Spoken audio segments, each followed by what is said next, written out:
कोकणातील प्रत्येक अपडेट जाणून घेण्यासाठी आजच माझे कोकणच्या सोशल मीडिया प्लॅटफॉर्मला लाईक, फॉलो आणि सबस्क्राईब करा। बांगलादेशात हिंदूंवर होणाऱ्या अत्याचाराच्या विरोधात रत्नागिरी जयस्तंभ येथे विश्व हिंदू परिषद रत्नागिरीच्या वतीने धरणे धरून निषेध आंदोलन करण्यात आले। बांगलादेशातील हिंदू, बौद्ध व इतर जनजातीवरील अत्याचार थांबवण्यासाठी केंद्र सरकारने तात्काळ पावले उचलण्याची मागणी यावेळी करण्यात आली। मोठ्या संख्येने स्थानिक नागरिकांची उपस्थिती होती।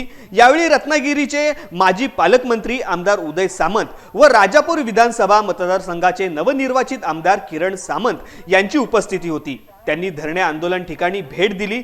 उपस्थित सर्व आंदोलनकर्त्यांना याबाबत केंद्र सरकारपर्यंत आपला आवाज पोहोचवू असे आश्वासन दिले। यावेळी मोठ्या संख्येने हिंदू बांधव उपस्थित होते।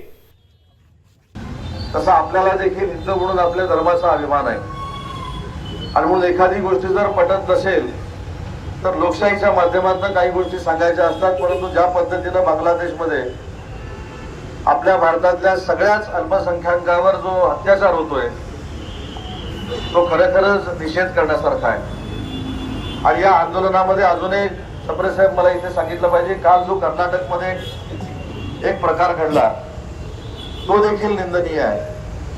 केंद्र सरकारनं सीमा भागातल्या लोकांसाठी काय निर्णय घ्यायचा आहे केंद्र सरकार ठरवेल, सुप्रीम कोर्ट देखील ठरवेल की हे आंदोलन जे आहे हे बांगलादेशच्या हिंदू धर्माच्या लोकांच्या अस्तित्वाचं आंदोलन नाही तर आपल्या देखील अस्तित्वाचं आंदोलन आहे। आणि म्हणून या आंदोलनाला शिवसेनेने देखील पाठिंबा दिलेला आहे। शिवसेनेच्या वतीनं मी इथल्या माझ्या सर्व सहकाऱ्यांना शब्द देतो की ज्या ज्यावेळी असा प्रसंग निर्माण होईल ते विश्व हिंदू परिषद असेल, संघ असेल, या सगळ्यांबरोबर शिवसेना तुमच्या सोबत ठामपणाने उभी राहील हा देखील शब्द देतो।